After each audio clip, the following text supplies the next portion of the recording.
Today we're diving into the life of Jenna Ortega, the one and only Wednesday Addams, who's currently conquering Hollywood. But wait, we're only talking about her early years, everything before the fame explosion in 2022. Imagine a little girl from the California desert with zero showbiz connections who was absolutely obsessed with becoming an actress. This is a real story of dreams, stubbornness, family chaos, and a dash of luck. In the sun-scorched Coachella Valley, in the small desert town of La Quinta, California, Jenna Marie Ortega was born on September 27, 2002. She was the fourth of 6 children, 3 brothers, 2 sisters, in a loud, loving Mexican Puerto Rican family. Her father, Edward Ortega, a former sheriff-turned-employee at the Riverside County District Attorney's Office, was of Mexican descent. Her mother, Natalie, a bilingual emergency room nurse with Puerto Rican and Mexican roots, kept the household running. Jenna's maternal grandfather had emigrated from Puerto Rico to the Bronx. Her paternal grandmother had crossed the border from Mexico as an undocumented immigrant. Money was tight, but the house was full of laughter, Spanish music, and weekend barbecues. From the moment she could talk, Jenna was a whirlwind. She was the kid who organized talent shows in the living room, impersonated cartoon characters, and demanded everyone watch. Yet behind the big smile was a deeply anxious little girl. She described herself as an existential 8-year-old who worried about death, the future, and whether she was good enough. Acting became her escape hatch. On camera, the fears quieted. Some of her earliest terrors came from movies. At age 4, she accidentally watched Child's Play and hid in her sibling's closet for half an hour, rocking back and forth. Tim Burton's Beetlejuice gave her recurring nightmares about a striped-suited demon crawling out of the TV.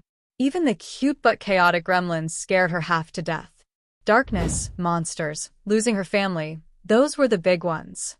She cried thinking about her parents dying, refused to sleep without the hall light on, and became vegetarian at 6 because she couldn't bear the idea of hurting animals. At 8, everything changed. She saw Dakota Fanning in Man on Fire and announced, "I want to be the Puerto Rican version of her." For 3 years, she begged her mom to let her audition. Natalie tried everything to distract her: soccer practice, art classes, anything. Nothing worked. Finally, when Jenna was 9, her mom bought her a book of monologues. Jenna recorded a dramatic reading on her phone. Natalie posted it on Facebook for friends only, and within days a casting director messaged them. A week later, Jenna had an agent. Life became a blur of auditions.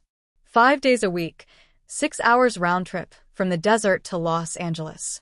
She attended public school, Amelia Earhart Elementary, then John Glenn Middle, but left regular classes in 8th grade when Disney work took over. The first year was brutal. Almost no roles for Latina girls who didn't fit the spicy maid stereotype. Rejection stung. She once considered dyeing her hair blonde to look more marketable. Her first paycheck came from commercials, 12 national spots, 3 of them for McDonald's.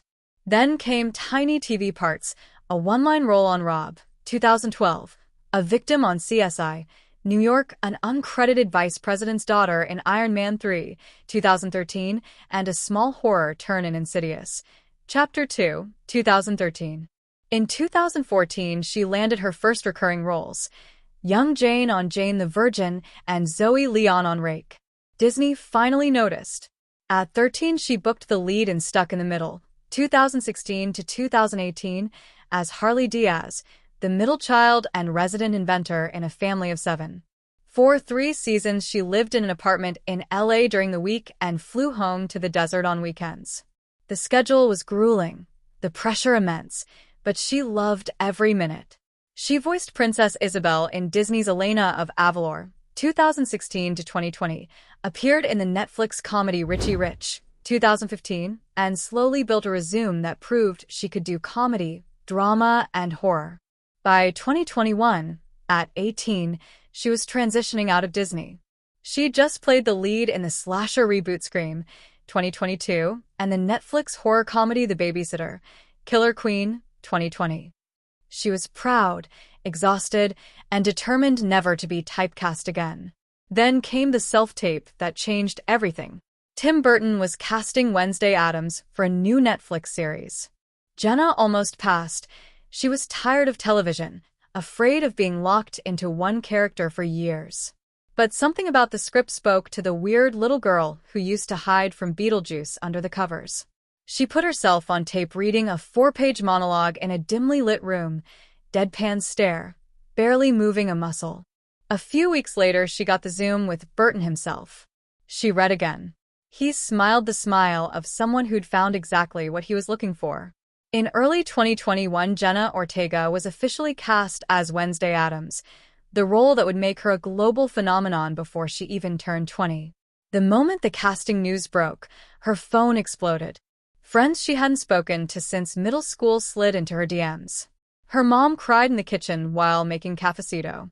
Her dad, who rarely showed emotion, pulled her into the longest hug of her life and whispered, "You did it, Mija.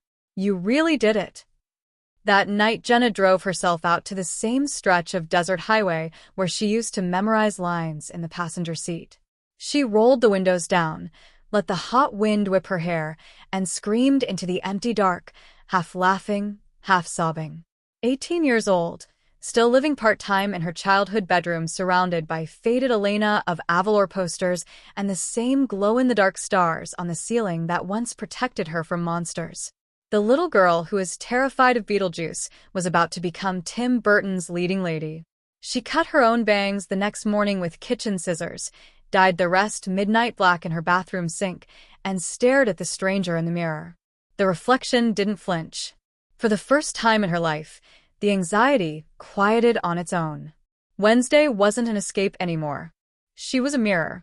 The desert girl who used to hide from the dark had finally decided to live in it.